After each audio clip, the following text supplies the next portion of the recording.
Բարեձեզ եթերում հիշողության թարմացումն է։ Իշխանափոխությունից 2 տարի անց դեռևս չի նշմարվում տնտեսական հեղափոխության մեկնարկը, ինչի մասին այս ընթացքում բազմաթիվ խոստումներ ենք լսել։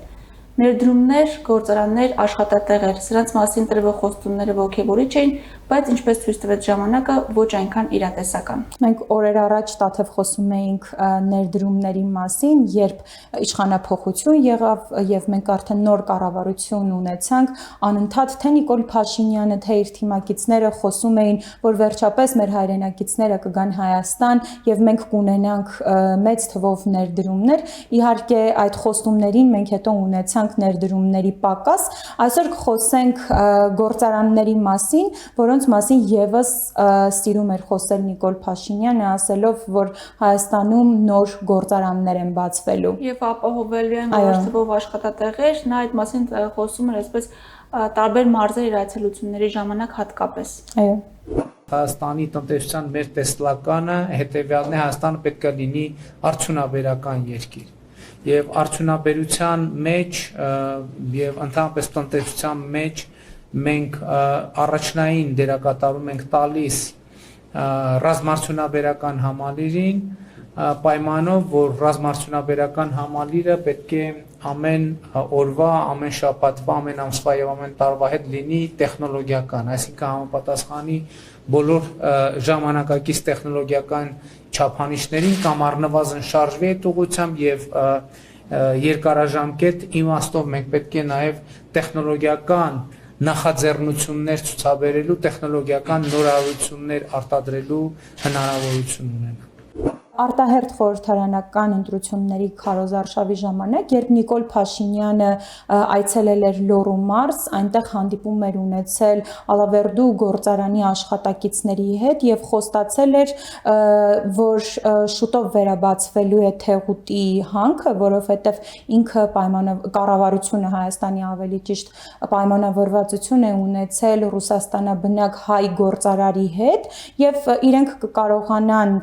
այնպես անել, որ Ալավերդու գործարանի աշխատակիցները, ովքեր անաշխատանք են մնացել, իրենց աշխատանքը կատարեն Թեղուտի հանքավայրում։ Նաև եթե ճիշտ եմ հիշում, այդ ընթացքում այս բոլորը փորձում էին հասկանալ, թե ինչ գործարարի մասին է խոսում Փաշինյանը, որովհետև որևէ կերպ հնարավոր չէր նրա մասին ինֆորմացիա գտնել, նույնիսկ երբ այդպես համացանցային փնտրտուքներով լրագրողները փորձում են ինչ-որ բան ճշտել այդ գործարարի մասին, շատ քիչ ինֆորմացիա կար համենայն դեպս։ Եվ հիմա նաև Ռուսաստանահայ մեր հայրենակից գործարար Նորիկ Պետրոսյանը, նրանք ստանձնել են այդ գործը եւ նրանք խոստացել են, հիմա 1 ամիս են ասում, բայց ես չգիտեմ, դա որոշակի խնդիրների հետ է կապված, որ Թեղուտի հանքավայրը վերստին շարունակելու է աշխատել։ Եւ հիմա որոշակի ժամանակ է պետք այդ փոչամբարը նորոգելու աշխատելու համար եւ այնտեղ պետքա մոտավորապես 10-14 միլիոն դոլարի ներդրում արվի այդ պլատինան վերականգնելու համար։ Դա ժամանակ է պահանջում եւ այդ պլատինան ըստ էության երբ որ վերականգնվի, հանքավայրը պիտի սկսի աշխատել եւ պարոն Պետրոսյանը խոստացել է, որ հնարավորինս արագ հանքավայրը կսկսի աշխատել, ընդ որում ոչ միայն նախկինում եղած աշխատատեղերի թվով, այլև շատ ավելի մեծ աշխատատեղերի թվով։ Եվ ես ուզում եմ ձեզ հավաստիացնեմ, որ ձեր ամեն աշխատատեղի մենք վերաբերվում ենք այնպես, ես վերաբերվում եմ այնպես, ինչպես դուք ինքներդ կվերաբերվեք։ Որովհետև մենք հասկանում ենք, ինչքան շատ մարդ աշխատող լինի Հայաստանի Հանրապետությունում, այդքան դա կառավարության օգուտն է առաջին հերթին։ Իհարկե քարոզարշավն ավարտվեց, ընտրությունները եւս իմ քայլը դաշինքը դարձավ այսպես խորհրդարանական մեծամասնություն, բայց ցավոք Ալավերդու բնակիչները դեռևս չունեին աշխատանք եւ շարունակում էին սպասել այդպես իրենց տրված խոստումների կատարմանը։ Ես կուզեի, բայց Թեղուտի հետ կապված մի բան ասել, հա, եթե թույլ կտաք, որովհետեւ հիմա մենք Թեղուտում ոնց որ թե հասել ենք մի փուլի, երբ որ ռեալ շարժեր են այնտեղ տեղի ունենում, եւ մեր հույսը այն է, որ առաջիկա 1-1.5 ամսվա ընթացքում արդեն այնտեղ կսկսի ռեալ աշխատուժի ներգրավման գործընթացը, այսինքն մարդիկ սկսեն աշխատել, ինձ երեք ասցին, որ արդեն ադմինիստրատիվ կարգի խնդիրներ են լուծվում եւ կլուծվեն նախապատրաստական կարգի խնդիրներ, որից հետո արդեն մտնեն հաջորդ փուլ։ Եվ վարչապետի խոստումից արդեն 8 ամիս անց հանքավայրը շահագործման հանձնվեց կրկին, այնուամենայնիվ այն թվով մարդկանց չներգրավեցին աշխատանքներում եւ այն թվով մարդիկ չունեցան աշխատանք, որոնց մասին որ ասվում էր մինչ այդ։ Գիտես, գուցե առաջացած խնդիրներն օբյեկտիվ էին, ինչի պատճառով նաև երկարաձգվեց վերաբացումը Թեղուտի, բայց այս ընթացքում բնակիչներն ունեին ամենասովորական տարրական կենցաղային հարցերը լուծելու անհրաժեշտություն եւ եթե կհիշես, այդ ընթացքում նաև եղան բողոքի ակցիաներ, նույնիսկ ճանապարհներ փակվեցին եւ պետք է նաև դա նկատի ունենալ, այսպես ժամկետներ որը նշելուց առաջ։ Բայց սա միակ դեպքը չէր, երբ աշխատատեղերի մասով կոնկրետ խոստումներ տրվեցին, բայց այդպես էլ մնացին անկատար։ Այո, իսկապես Թեղուտը միակ դեպքը չէր, ինչի մասին Նիկոլ Փաշինյանը խոստումներ տվեց, հետո այդ խոստումները ինչ-ինչ պատճառներով իրականություն չդարձան։ Օրինակ Նիկոլ Փաշինյանը խոսում էր աշխատատեղերի բացման մասին, ասելով, որ այդ աշխատատեղերը այս անգամ կապահովեն շաքարի գործարանը, որը պետք է բացվեր։ Հիմա առաջիկայում Հայաստանում նախատեսվում է շաքարի նոր գործարանի, այսինքն Սևանի գործարանի վերագործարկում։ Ով կարար այդպիսի բան երևակայել 7 ամիս առաջ, որ Հայաստանում կարող է, ասենք, շաքարի գործարան բացվել, չէր կարող լինել այդպիսի բան։ Այսօր առաջիկայում Հայաստանում նախատեսվում է բացել կենցաղային տեխնիկայի արտադրության գործարան։ Մենք հիմա մի քանի խոշոր նախագծերի շուրջ ենք բանակցում։ Այս մասին մինչ այս խոսվել էր նաև Ռուսաստանում, երբ Նիկոլ Փաշինյանը այցելել էր այնտեղ եւ հանդիպում էր ունեցել Ռուսաստանաբնակ հայ գործարարների հետ եւ նրանց հետ այսպես տարբեր բիզնես ծրագրեր էր քննարկել։ Եվ նաև այդ դեպքում այդպես շատ զարմանքով արձագանքեց, երբ իմացա, որ հենց շաքարի գործարանն է բացվելու։ 15 տարի առաջ ներդրում կատարել եմ Սևանի շաքարի գործարան, երևի գիտեք։ Սևան շաքարի գործարան։ 4 տարի աշխատելուց հետո Սևանի շաքարի գործարանը գալիս է Ալեքսանդր Սամվելը, վերցնում է մի փայը եւ գործարանը կանգնած արդեն 9 տարի։ Բայց մենք հիմա ուզում ենք արդեն աշխատենք։ Այս դեպքում իհարկե շաքարի գործարանը բացվեց, սակայն շատ քիչ աշխատեց, մի քանի ամիս ընդամենը դրանից հետո նորից փակվեց։ Իհարկե դժվար է ասել, թե այստեղ ինչ պատճառներ կարող էին լինել, մենաշնորհը այդպես էլ չվերացվեց, թե այլ խնդիրներ ընթացքում առաջ եկան։ Փաստացի ամեն դեպքում մենք ունենք այն իրականությունը, որ գործարանը չշարունակեց իր աշխատանքը եւ այն խոստացված աշխատատեղերը, որի մասին ասում էր Նիկոլ Փաշինյանը, մենք չունեցանք։ Բայց կարծում կհամաձայնես, որ սա հատկապես պետք է շատ ավելի մեծ ուշադրություն արժանացվեր կառավարության կողմից, որովհետև ոլորտը, որտեղ ներդրում էր կատարվել, այսպես տարիներ շարունակ ընդունված էր համարել, որ եղել է այդպես մենաշնորհային ոլորտ եւ այդ մասին նաեւ Նիկոլ Փաշինյանն էր նշում, որ հենց շաքարի ոլորտում ամիսներ առաջ դժվար էր պատկերացնել, որ որևէ մեկ այսպես կհամարձակվեր ինչ որ ներդրում անել, բայց փաստացի արվեց եւ արդյունքը չեղավ։ Չգիտեմ նկատել ես թե ոչ, բայց մեր առանձնացրած բոլոր դեպքերը եւ խոստումները վերաբերում են այն ժամանակաշրջանին, երբ այդպես ակտիվ քարոզչական ընթացք էր Հայաստանում եւ մասնավորապես հաջորդ տեսանյութը, որ առանձնացրել եմ, հենց վերաբերում են նաեւ խորհրդարանական արտահայտ ընտրությունների քարոզարշավին, երբ Իմ քայլը դաշինքը գտնվում էր Գեղարքունիքի մարզում, մասնավորապես Գավառ քաղաքում։ Եվ դիմելով տեղի բնակչությանը Նիկոլ Փաշինյանը նորից խոստացավ, որ շուտով լինելու են իրենց մոտ ներդրումներ, բացվելու է մասնավորապես բամբակի գործարան եւ նաեւ այդպես մանրամասներ որոշակի հաղորդեց գործարարի մասին, նշելով, որ նա Ծովազարդ գյուղից է եւ ապահովելու է ներդրմամբ 400-ից 600 սկզբնական շրջանում աշխատատեղ, թվերը գուցե մի փոքր լավ չեմ հիշում, հետո նաեւ կրկնապատկվելու է դառնալով արդեն 1200։ Որ այդ գործարանը ծագումով գավառցի է, Ծովազարդ գյուղից, եւ նա որոշել է ներդրումներ իրականացնել եւ Ծովազարդ գյուղում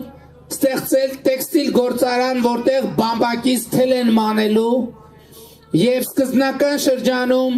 400-ից 600, ընդ որում այդ գործարանը կսկսի աշխատել իր խոստման եւ պլանի համաձայն արդեն հունվարից եւ սկզբնական շրջանում կլինի 400-ից 600 աշխատատեղ, հետագայում նաեւ 1200 աշխատատեղ է պլանավորում բացվել եւ այդ աշխատատեղերը բացվում են գավառցիների համար, սիրելի հայրենակիցներ։ Նշված գործարանը թեև այդպես էլ չբացվեց, չնայած որ Նիկոլ Փաշինյանը ասում էր, որ Գեղարքունիքում նման գործարան ունենալու շարժառիթը այն էր, որ Արմավիրում կար արդեն նման գործարան եւ բերքը բամբակի ավելին էր եղել սպասվածից, չնայած հետո արդեն գործարանի աշխատակիցը նշել էր, որ սակավության պատճառով, բերքի սակավության պատճառով գործարանը չի աշխատել, նաեւ հետո եթե կհիշես նույն գործարանի աշխատակիցները կառավարության շենքի դիմաց բողոքի ակցիա էին իրականացնում եւ ասում, որ իրենց աշխատավարձերը մի քանի ամիս չեն տրվել։ Шмятины, араксих участки там заставили, посадили бамбак. Ну не дают, не знаю, не дают. Почему раз? С мая месяца мы до тех пор здесь. Мая месяца 13 мы здесь были. Посадили бамбак. Нам деньги не дали. 3 месяца дали, остальные не дали. Вот ждем деньги. Если вы можете, помогите нам деньги. Сколько должны? Ну, они мы 10 человек не дали деньги. Где-то 15 тысяч долларов будет. Ռեալ ներդրումների մասին խոսել էր նաև փոխվարչապետ Տիգրան Ավինյանը, մասնավորապես երբ իշխանափոխությունից հետո պաշտոնական այցով եղել էին Ամերիկայի Միացյալ Նահանգներում, դրանից հետո կառավարության լրատվական բաժինը հաղորդագրություն տարածեց, որ ներդրումային ծրագրեր են կնքվել մի քանի ամերիկյան ընկերությունների հետ, որոնց ընդհանուր արժեքը 30.5 միլիոն ամերիկյան դոլար էր։ Դրանից հետո սակայն այդպես 1-1.5 տարի հետո, երբ որևէ այսպես նոր լուրջ չկար, թե ի վերջո ինչ փուլում են այդ ներդրումային ծրագրերը եւ ինչ է նախատեսվում անել, մամուլը փորձեց ինչ-որ հարցումներով նաեւ որոշակի հետաքննությամբ բարձել այդ ներդրումային ծրագրերի ճակատագիրը, այսպես ասենք։ Եվ հետաքրքիր արձանագրում արեց, մասնավորապես դրանցից մեկով բարձվել էր, որ մի ընկերություն ամերիկյան Հիմա գուցե սխալ եմ հիշում, գուցե հայ գործարար էր, պարզապես Ամերիկայում էր գործունեությունը ծավալում, որ սառեցել էր ընդհանրապես այդ ներդրումային ծրագիրը, իսկ մյուս երկուսի մասով որևէ ռեալ քայլեր չէին արվել, ավելին նաև այդ գործարարները նշել էին, որ իրենց այդ ծրագրերը նախապես են մշակված եղել մինչև փոխվարչապետի այցը։ Պարզապես այդ մասին բարձրաձայնել են հենց այդ ընթացքում։ Եվս մեկ գործարանի մասին, որի մասին էլի շատ խոսվում էր, նույնիսկ բացումը եղավ այդ գործարանի, բայց հետո այդպես էլ չաշխատեց եւ մենք արդյունքները չունեցանք։ 2018 թվականի դեկտեմբերին վարչապետ Նիկոլ Փաշինյանի մասնակցությամբ Մերձավանում կենցաղային տեխնիկայի գործարանը բացվեց, ասվում էր, որ 4.5 միլիոն դոլարի ներդրում է այնտեղ կատարվել եւ այդ գործարանը պետք է ապահովեր մոտավորապես 70-ից 80 աշխատատեղ եւ պետք է տարեկան 126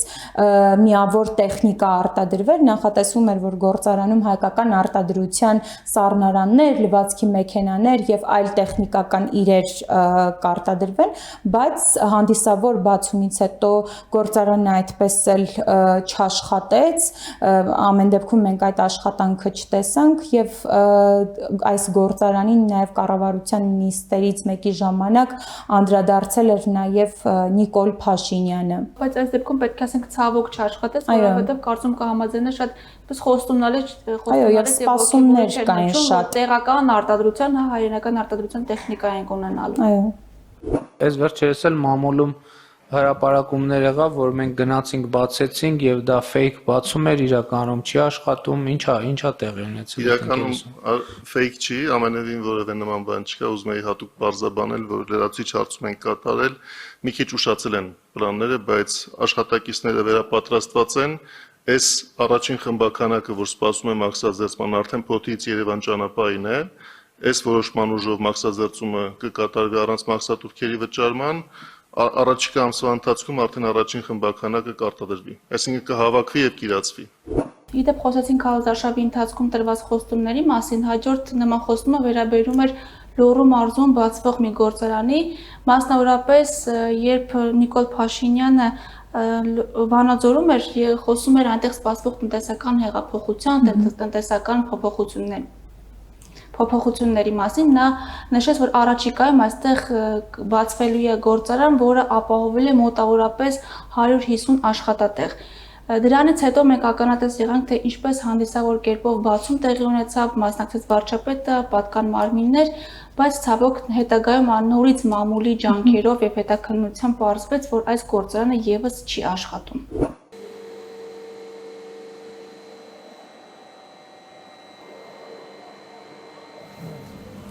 Հիմնական սարքը